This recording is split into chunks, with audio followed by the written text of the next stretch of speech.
बोलिए श्री भागवत कथा की जय। सन्यासी की विधि देखने से भी वैराग्य होता है। सन्यास की क्रिया में वीर्या होम करना पड़ता है। देव, ब्रह्मा, विष्णु, सूर्य, अग्नि आदि की साक्षी में वीर्या होम किया जाता है। फिर नदी में स्नान करके लंगोटी पहनकर नंगा अवस्था में ही बाहर निकलना पड़ता है।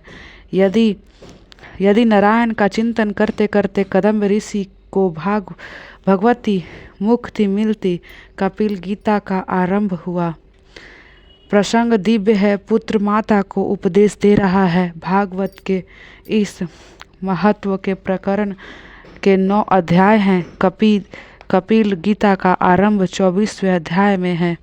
उन्होंने सांख्य शास्त्र का उपदेश दिया है। 3 अध्यायों के पहले वेदांत का ज्ञान आता है और अंत में भक्ति का वर्णन किया गया है। फिर उसके बाद संसार चक्र का वर्णन किया गया है।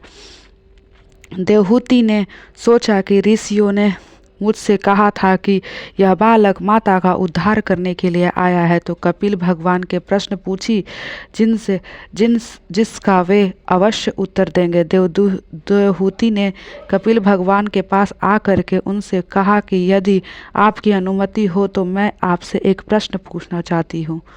कपिल ने कहा, माता संकोच मत करो, तुम जो कुछ पूछना चाहती हो तुम पूछो। माता देवहूति ने आरंभ से ही शरणागति स्वरूप स्वीकार कर ली थी। बिना ईश्वर का आश्रय लिए जीव का उद्धार नहीं हो सकता है।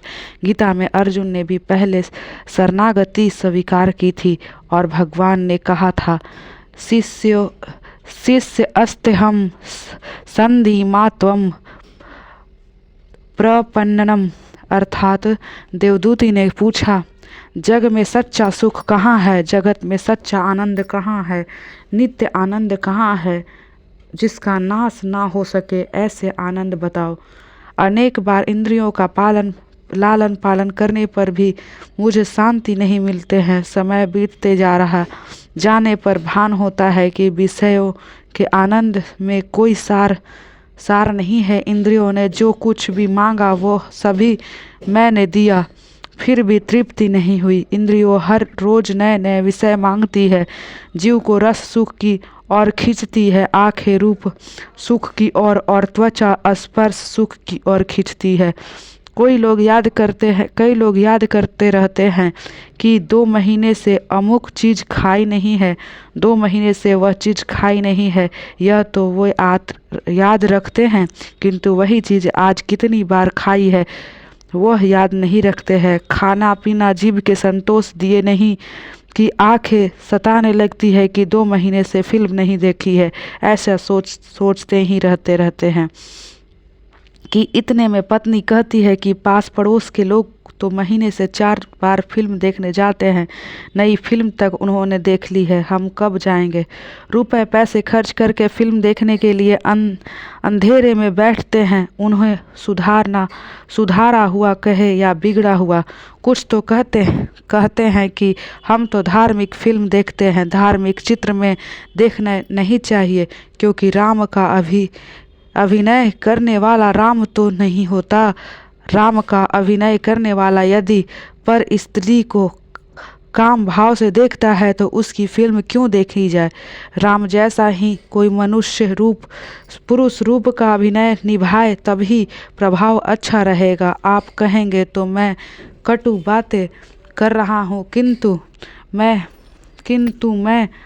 किंतु मैं देख रहा हूँ कि वही कह रहा हूँ। विलासी चित्र देखने की जीव बिगड़ता है। एक स्थान पर सड़ंग स्वामी ने कहा कि ये इंद्रियां चोर है। इंद्रियां तो चोर से भी अधिक बुरी है। चोर तो जिनके घर में जिसके सहारे रहता है वहाँ चोरी नहीं करता है, जबकि इंद्रियां तो अपने पति के सम्मान आत्मा को भी धोखा दे देती है। देवहूति कहती हैं कि इन चोर सी इंद्रियों से मैं उका गई हूँ। मुझे बताओ कि जगत में सच्चा सुख सच्चा आनंद कहाँ है और उसे पाने का साधन कौन सा है? कपिल भगवान को आनंद हुआ। वे बोले, माता जी, जिसकी जड़ वस्तु में आनंद नहीं रह सकता है, आनंद तो आत्मा का ही स्वरूप है। अज्ञानवश जीव जड़ वस्तु के आनंद ढूंढता है, जड़ वस्तु के आनंद रह नहीं सकता। संसार के विषय सुख तो देते हैं किंतु आनंद नहीं देते हैं। जो तुम्हें सुख देता है वही तुम्हें दुख भी देगा, किंतु भगवान हमेशा आनंद ही देंगे। आनंद परमात्मा का स्वरूप है। संसार का सुख खुजली चमड़ी की एक बीमारी जैसी होती है। जब तक आप खुजलाते रहते हैं तब तक अच्छा लगता है, किंतु खुजलाने से नाखून से रहे हुए जहर के कारण खुजली का भी रोग बढ़ जाता है। सर्वोत्तम मिठाई का स्वाद भी गले तक ही रहता है। जगत के पदार्थ में आनंद नहीं है, उसका भ्रम मात्र है। यह जगत सुख दुख रूप है। गीता जी में कहा गया है, अनित्यम असुख लोक इम प्राय भजम मम। अर्थात भगवान कहते हैं, हे अर्जुन, क्षण भांगुर और सुख हरित इस जगत को और मनुष्य शरीर को प्राप्त करके तू मेरे ही भजन कर। आरंभ से जड़ वस्तु का सुख का अनुभव होता है, किंतु सुख विषमय ही है। विषयों और इंद्रियों के सहयोग से जो सुख उत्पन्न होता है वह आरंभ भोग काल में तो अमृत जैसा लगता है, किंतु परिणाम की दृष्टि हो तो वह विष समान ही होता है। इसी कारण से इस सुख को राजस कहा गया है। इंद्रियों को सुख से तृप्ति नहीं होती है। विवेक रूपी धन का हरण करके इंद्रिया जीव को संसार रूपी गत में फेंक देती है। बाहर के विषयों में ना तो आनंद है और ना ही सुख। आनंद बाहर नहीं अंदर है, आत्मा में है। आनंद अविनाशी अंतर्यामी का स्वरूप है। कपिल आगे कहते हैं, हे माता, यदि शरीर में आनंद होता है तो उनमें से प्राणों को निकल जाने के बाद लोग उसे संजो कर अपने पास रखते। विषय जड़ है, जड़ पदार्थ के आनंद रह नहीं सकता। चेतना के स्पर्श के कारण ही जड़ पदार्थ में आनंद सा प्रतीत होता है।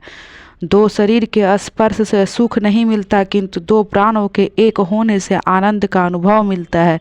यदि दो प्राणों को इकट्ठे होने का सुख मिलता है तो उन्हें अनेक प्राण समाये हुए हैं। ऐसे परमात्मा के मिलन से कितना अधिक आनंद होता होगा। बाहर के विषयों के आनंद नहीं है, किंतु चित्त में मन में परमात्मा और प्रतिबिंब पड़ने पर आनंद सा अनुभव होता है। इंद्रियों का मनचाहा पदार्थ मिलने पर विषयों का तदुर्प हो जाती है, अतः कुछ समय के लिए एकाग्र वह एकाकार होता है। उस समय चित्त में आत्मा का प्रतिबिंब पड़ता है, जिससे आनंद का भास होता है। जगत के विषयों में जब तक मन फंसा हुआ है तब तक आनंद नहीं मिल सकता। आनंद मिलने का उसी प्रकार सहज स्वरूप है कि जिस प्रकार शीतलता जल का सहज स्वरूप है। आनंद आत्मा ही है। आत्मा और परमात्मा का मिलन ही परम आनंद है। भगवान ने मन में फंसे हुए डूबने लगे तभी आनंद मिलता है। बार बार अपने मन को तुम समझाओ कि संसार के जड़ पदार्थों में सुख नहीं है। सोने पर सब भूल जाने पर आनंद मिलता है। सारे संसार को भूलने के बाद भी गहरी नींद आती है। परमात्मा तो नित्य शुद्ध और आनंद स्वरूप है। सुख दुख तो मन के धर्म है। मन के निर्विषय होने का आनंद मिलता है। दृश्य में से दृष्टि का हटाया जाए तो दृष्टा में उस स्थिर किया जाए तो आनंद मिलता है। आनंद परमात्मा का स्वरूप है। आदत हाजत काम करोगे तो सुखी रहोगे। कपिल कहते हैं, माता जी, यदि विषय में ही आनंद समाया हुआ हो तो सभी को सदा एक समान आनंद मिलना चाहिए। तृप्ति व्यक्ति के आगे यदि श्रीखंड भी खा सक जाए तो उसे पसंद नहीं आएगा। बीमार व्यक्ति के सामने अगर मालपुए खाए जाए तो भी वह नहीं खाएगा। अतः श्रीखंड के मालपुए अर्थात विषयों में जड़ पदार्थों में आनंद नहीं है। यदि श्रीखंड में आनंद समाया हुआ होता तो बीमार को भी उसे खाने का आनंद मिलना चाहिए था, किंतु आनंद नहीं मिलता। अतः आनंद श्रीखंड में नहीं। इसी प्रकार विषयों के बारे में भी समझना चाहिए। संसार के पदार्थों में तो आनंद नहीं है, किंतु इंद्रियों को मन चाहे विषय पदार्थ मिलने पर वे प्रांशु मूर्ख होती है। प्राण अंतर्मुखी हुए मन के ईश्वर का प्रतिबिंब पड़ता है अतः आनंद होता है। मन के प्रयाण अंदर आने पर सुख मिलता है और बाहर जाने पर सुख उड़ जाता है। कल्पना करो कि एक सेठ श्रीखंड पूरी का भोजन कर रहा है। इतने में ही से तार आता है कि उसका कारोबार डूब गया है। वही श्रीखंड उसे जहर जैसा लगता है और खाने को दिल नहीं होगा। संसार के जड़ पदार्थों में आनंद नहीं है। जब जब आनंद मिलता है जितना परमात्मा के संबंध के कारण ही मिलता है। परमात्मा के साथ संबंध होने पर आनंद मिलता है। जीव कपटी है, परमात्मा भले हैं। जीव उपेक्षा करेगा कि परमात्मा उससे अपराध को क्षमा कर दे। आनंद नारायण का स्वरूप ही है। आनंद को विरोध शब्द में भी मिलेगा। आनंद यह ब्रह्म स्वरूप है। जीवात्मा भी आनंद रूप है। अज्ञान के कारण जीव आनंद को ढूंढने के लिए ही बाहर जाता है। बाहर का आनंद लंबे समय तक टिक नहीं सकती। आत्मा के लिए कोई वस्तु दुख सुख नहीं है। दुख सुख मन में ही होते हैं। सुख दुख मन का धर्म है। जन्म मरण शरीर का धर्म है। भूख प्यास आत्मा के धर्म है। मन में सुख दुख होने पर आत्मा कल्पित होती है और मुझे दुख होता है। मन पर हुए सुख दुख का आरोप अज्ञान से आत्मा अपने पर करती है। आत्मस्वरूप में उपाधि के कारण सुखी दुखी का भास होता है। आत्मा स्फटिक मणि जैसी श्वेत शुद्ध है। उसे विषयों का प्रतिबिंब पड़ने पर मन के कारण आत्मा मानती है कि दुख सुख हुआ है। स्फटिक मणि के पीछे जिस रंग का फूल रखोगे वैसे ही वह दिखाई देगा। वह रंग सात्विक का नहीं फूलों का है। सात्विक मणि श्वेत है। उसके पीछे लाल गुलाब का फूल रखोगे तो वो लाल दिखेगा। गुलाब के संसर्ग से वह लाल हो जाता है। जल में चंद्रमा का प्रतिबिंब पड़ता है। जल के हलन चलन के कारण वह प्रतिबिंब भी हलन चलन करता है, कपित होता है, किंतु वास्तविक चंद्रमा पर उसका कुछ भी प्रभाव नहीं पड़ता है। इसी तरह देहादि के धर्म स्वयं ना होते हुए भी जीवात्मा उन्हें अपने में कल्पित कर लेता है। अन्यथा जीवात्मा तो निर्लेप है।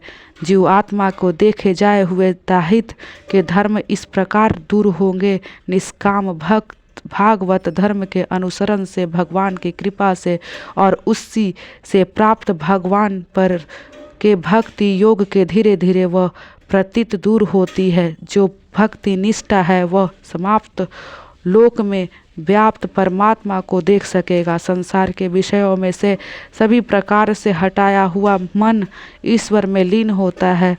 अब मन निर्विषयी होता है, तभी वह ज्ञान आनंद होता है। जीव जैसा कपटी और ईश्वर जैसा भोला और कोई नहीं है। दूसरे के लिए कुछ करना पड़े तो तकलीफ सी होती है, परंतु अपने लिए करना हो तो आनंद होता है। रात को 11 बजे कोई साधु आएगा तो उससे पूछा जाएगा कि महाराज चाय लाऊं या दूध लाऊं। मन कहेगा कि इतनी रात गए यह बला कहाँ से आ पड़ी, विवेक तो करना ही पड़ेगा। महाराज सरल होंगे तो कहेंगे कि सुबह से भूखा हूँ, पूरी बना डालो। किसी का पत्र लेकर आए हैं अतः बनाने तो पड़ेंगे ही, किंतु खाना बनाने के साथ साथ बर्तन को ठोक पीट के सुनाई देती है। पर यदि नेहर से अपना भाई आएगा तो कहेंगे कि मैंने नाश्ता कर लिया है अतः भूख नहीं है। फिर भी वह कहेंगी कि नहीं तू भूखा होगा, मैं अभी हलवा पूरी बना देती हूँ। कहीं कोई देरी नहीं होती है। अब अपने भाई को तो हलवा पूरी खिलाएंगे और महाराज को चाय से ही टाल देंगी। यह सब मन का खेल है। मन बड़ा कपटी है। मेरे और तेरे का खेल इन मनों में ही रचा है। सचमुच मन ही बंधन और मोक्ष का कारण है। कपिल कहते हैं, हे माता, मन को ही इस जीव में बंधन और मोक्ष का कारण माना गया है। मन जो विषयों में आसक्त हो जाए तो वह बंधन के कारण ही बंधन के कारण ही बनता है, और वही मन यदि परमात्मा में आसक्त हो तो मोक्ष के कारण बनता है।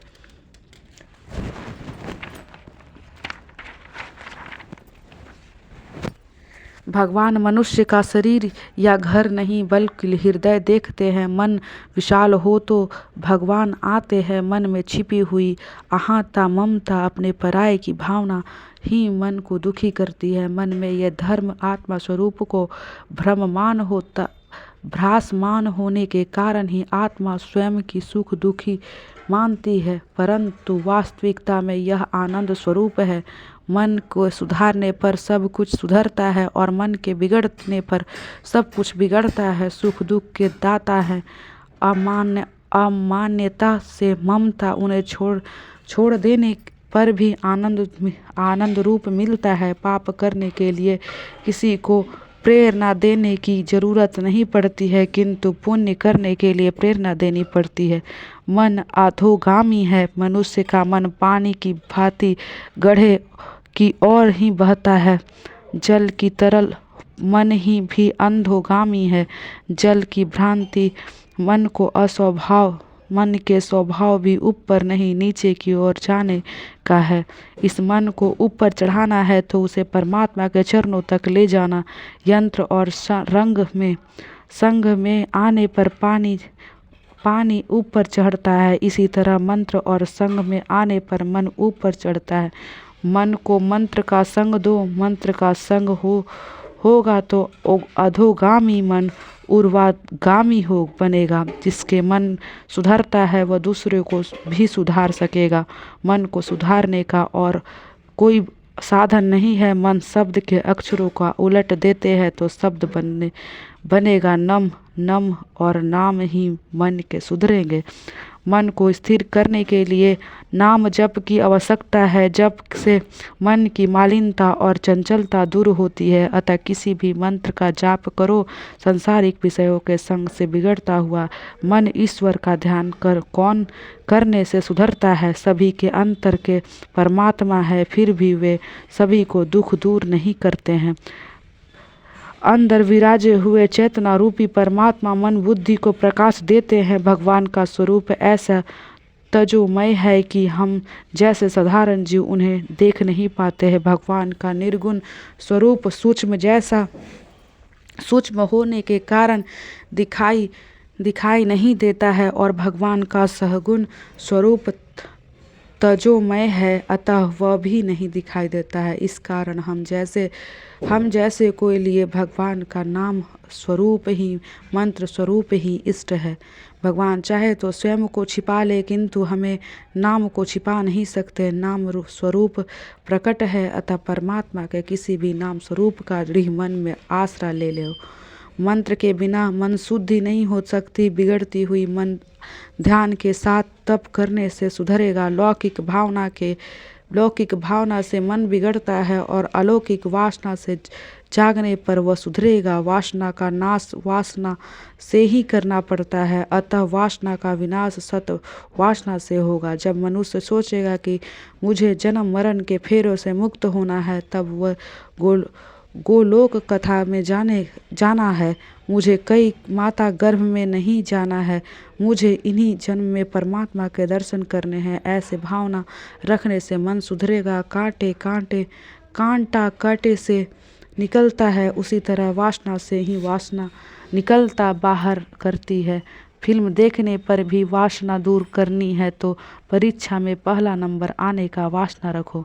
ऐसी वासना से अध्ययन में रुचि पैदा होती है, और अध्ययन से रुचि फिल्म देखने का वासना छूट जाएगी। किसी एक राजा के पास एक बकरा था। राजा ने एक बार ऐलान किया कि इस बकरे का जंगल में चराकर जो उसे तृप्ति करे लाएगा, उसे मैं आधा राज्य दूंगा, किंतु बकरे का पेट पूरा भरा है या नहीं इसकी परीक्षा मैं खुद करूंगा। ऐसे ऐलान को सुनकर एक मनुष्य ने राजा के पास आकर कहा कि बकरा चरना कोई बड़ी बात नहीं है, और वह बकरे को लेकर जंगल में गया। वहाँ सारा दिन उसने कोमल हरी घास बकरे को खिलाई। शाम होने पर उन्होंने सोचा कि अब वे बकरा का पेट भर गया होगा, क्योंकि वो सारा दिन उसे चरता फिराता हूँ। बकरे के साथ एक राजा ने पास आया। राजा ने थोड़ी सी हरी घास बकरे के आगे रखी तो बकरे उसे खाने लगा। इस पर राजा ने उस मनुष्य को कहा कि तूने उसे पेट भर खिलाया ही नहीं है, वरना वह घास क्यों खाने लग जाता। बहुत से बकरों का पेट भरने पर प्रयत्न किया, बहुतों ने बकरे का पेट भरने का प्रयत्न किया, परंतु ज्यों ही दरबार के उसके सामने घास डाली जाती थी तो वो घास खाने लगता था। एक सत्संगी ने सोचा कि राजा के इस ऐलान में कोई रहस्य है, तत्व है, मैं युक्ति से काम लूँगा। यह बकरे को चराने के लिए ले गया। जब भी बकरा घास खाने जाता तो वह उसे लकड़ी से मार देता।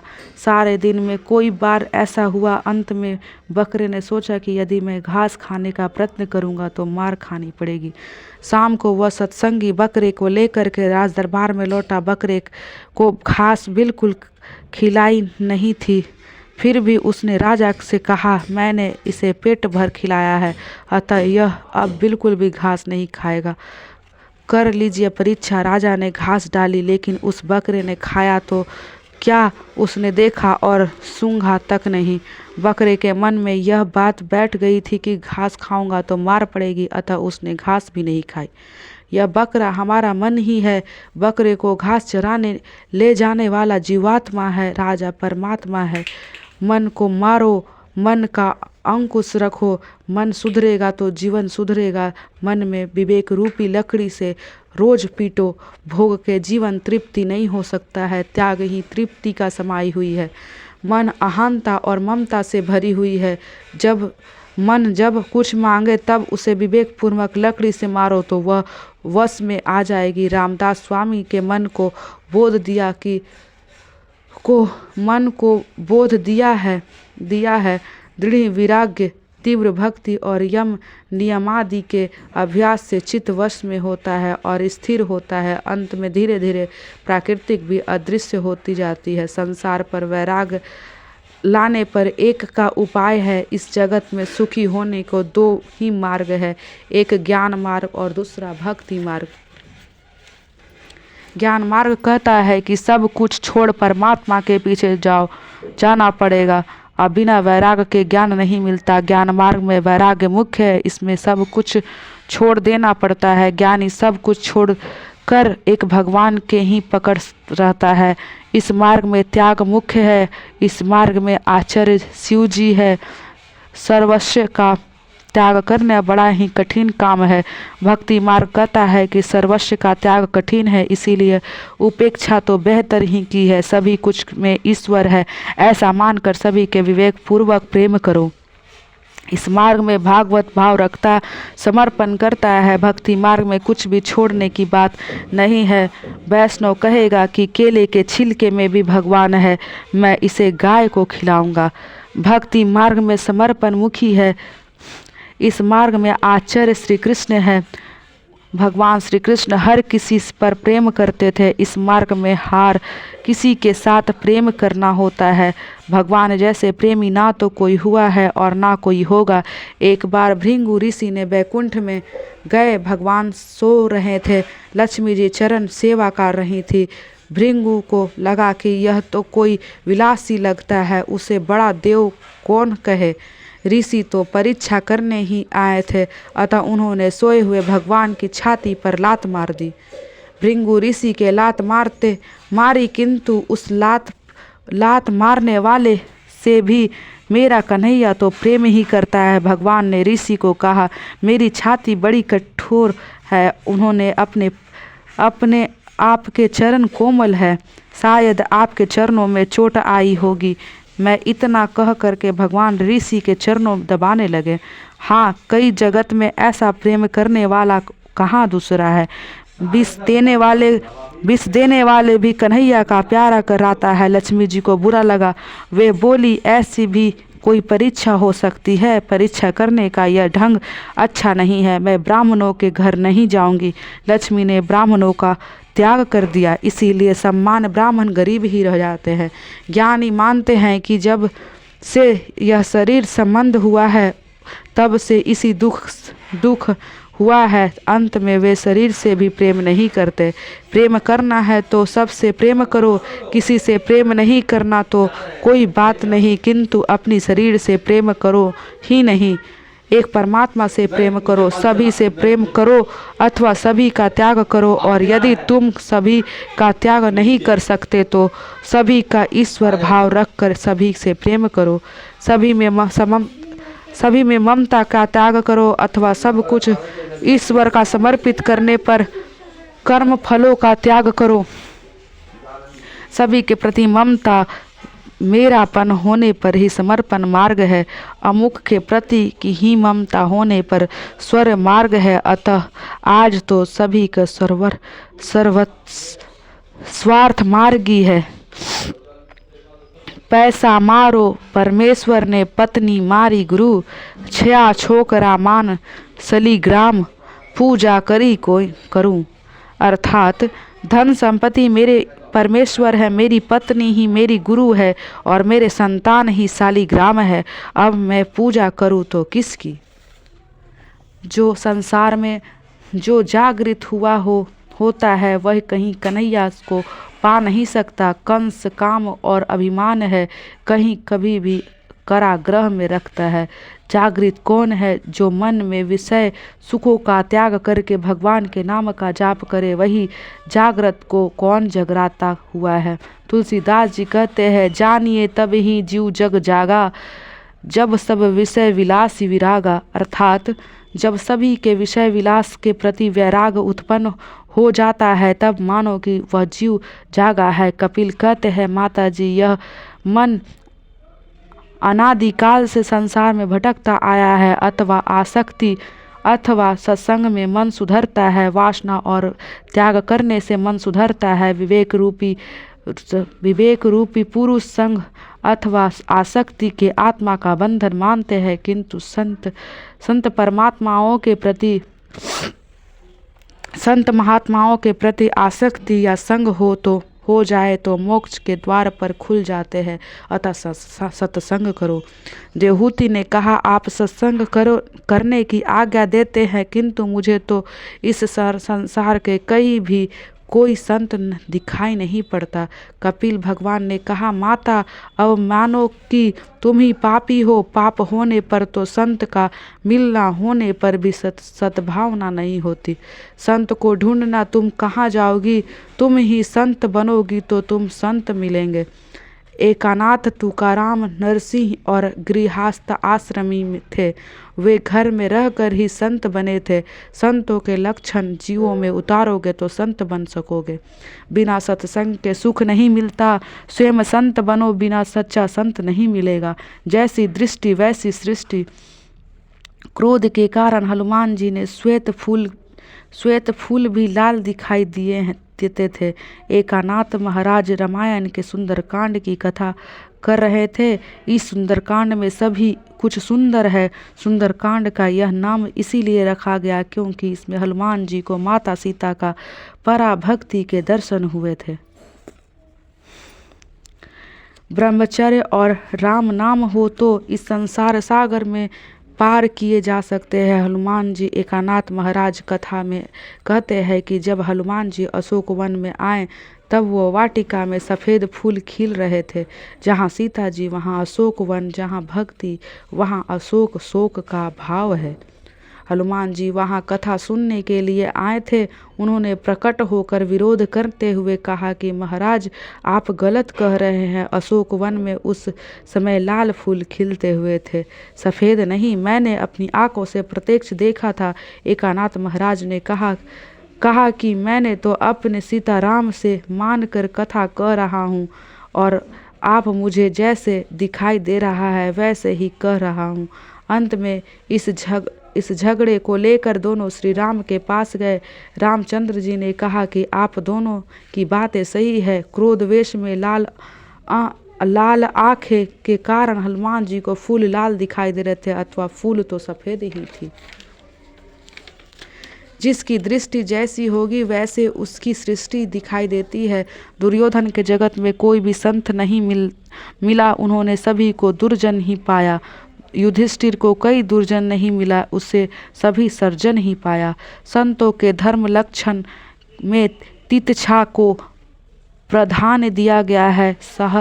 सहन करोगे तो सुख होंगे। संतों का चरित्र पढ़ो। संतों का कोई दुख सहना पड़े किंतु उन्हें दुख का संतों का कुछ असर नहीं पड़ता। अतिशय सहने करे वही संत है। एकानाथ महाराज पैठान में रहते थे। गोदावरी नदी के ओर जाने वाले मार्ग पर एक पठान रहता था। एकानाथ महाराज उसी रास्ते से स्नान करने के लिए जाते थे। एक पठान महाराज को बहुत सताता था किंतु महाराज सभी कुछ को सहते रहते थे। एक दिन उस पठान ने सोचा कि यह ब्राह्मण क्रोधित नहीं होता तो आज मैं उसे क्रोधित करके ही रहूँगा। महाराज स्नान करके वापस आ रहे थे कि उस पठान ने महाराज पर थूका। महाराज दूसरी बार स्नान करने गए, फिर भी उस पठान ने महाराज पर थूका। कई बार ऐसे होते रहा किंतु महाराज क्रोधित ना हुए। गोदावरी से वे कहने लगे कि तेरी कृपा है कि तुम मुझे स्नान करने का बार बार बुला रही है। वह पठान के चाहे दुर्जन करता रहे, मैं अपनी सजनता नहीं छोड़ना चाहता। पठान ने 108 बार महाराज का थूका और उतने ही बार महाराज ने गोदावरी में स्नान किया। अंत में वह पठान लज्जित हुआ। उसने महाराज के पांव छुआ और क्षमा मांगी। उसने कहा, महाराज आप संत हैं, ईश्वर है, मैं आपको पहचान ना सका। महाराज ने उत्तर दिया कि क्षमा का कोई सवाल ही नहीं होता। तुम्हारे कारण ही आज मुझे 108 बार गोदावरी में स्नान का पुण्य मिला है। शांति उसी को बनी रहती है जो अंदर से ईश्वर के साथ संबंध रहे। जो ईश्वर को दूर है उसे शांति कहाँ मिलेगी।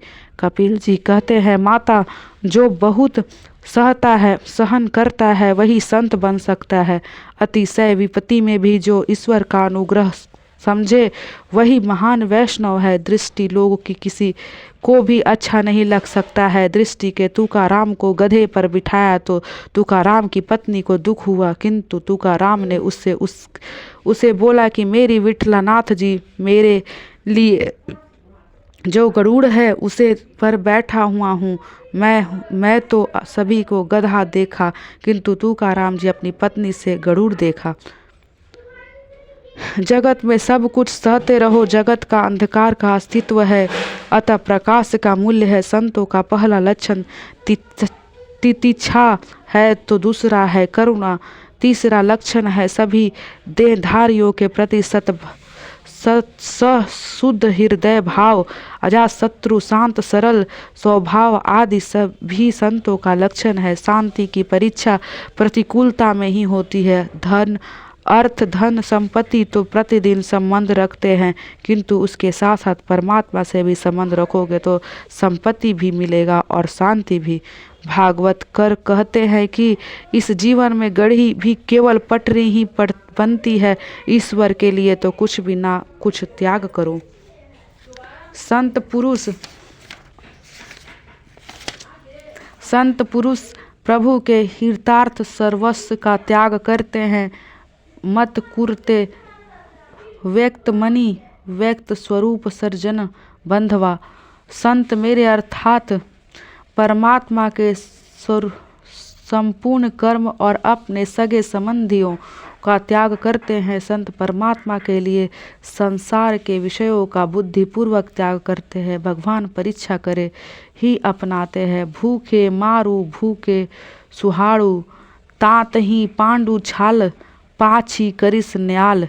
मैं भूख से व्याकुल करूँगा, भूखा ही सुलाऊंगा, तन को गला दूंगा और तब से मालामाल करूँगा। भगवान के नरसिंह मेहता की कई बार परीक्षा ली थी पर वे, हे भगवान, इस कलयुग में आप ऐसी परीक्षा करोगे तो कोई भी आपकी सेवा नहीं करेगा। भगवान परायण रहकर भगवान का कथाओं का श्रवण कीर्तन करे। भगवान के ही चित्त रमता रहे, भक्ति का विकास होता रहे। भगवान की कथा सुनने से श्रद्धा दृढ़ होती है, उसके बाद भगवान के लिए आसक्ति बढ़ती है। आसक्ति बढ़ने से व्यावसायिकता शक्ति प्राप्त होती है और जिसकी भक्ति भक्तात्मक बने उसकी मुक्ति सफल होती है। भक्ति जब बेवसन सी उत्कृष्ट बनती है तब ईश्वर के पास ले जाती है। हे माता, तीव्र भक्ति के बिना मुक्ति नहीं मिल सकती है। तीव्र भक्ति का अर्थ है बेवसानात्मातिक भक्ति। तुकाराम से भक्त की बड़ी अच्छी व्याख्या दी गई है। एक क्षण भी जो भगवान के विभक्त ना हो पाए वह भक्त है। व्यवहार और कामकाज निभाते हुए जो भगवान के विभक्त ना हो पाए वही भक्त है। त्रिवेणो भक्ति योग ने अर्थात माता देवहूति को तीव्र भक्ति करने की आज्ञा दी। तीव्र भक्ति का अर्थ है एक ही क्षण ईश्वर से विभक्त ना होना। इस तरह प्राकृतिक गुणों के निष्पन्न शाब्दिक विषयों का त्याग करके वैराग्य युक्ति ज्ञान से योग और मेरे प्रति की गई दृढ़ सुदृढ़ भक्ति की मनुष्य अपनी ही इस देह में अपनी अंतर आत्मा के सम्मान मुझे प्राप्त कर लेता है। भगवान की आहुति की निष्काम भाव भक्ति का ही श्रेष्ठ है।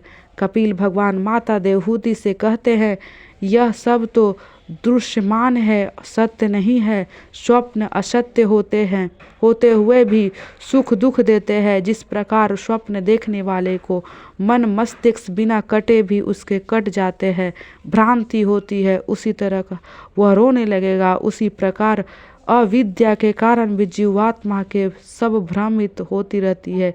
इसी ही माया कहते हैं। वस्तु ना होने पर भी वह स्वप्न दिखाई देती है। उसी तरह तात्विक दृष्टि से कुछ भी ना होते हुए भी जागृत अवस्था में माया और अज्ञान के कारण सब कुछ का आभास होता है। कपिल आगे कहते हैं, माता जगत स्वयं जैसा है।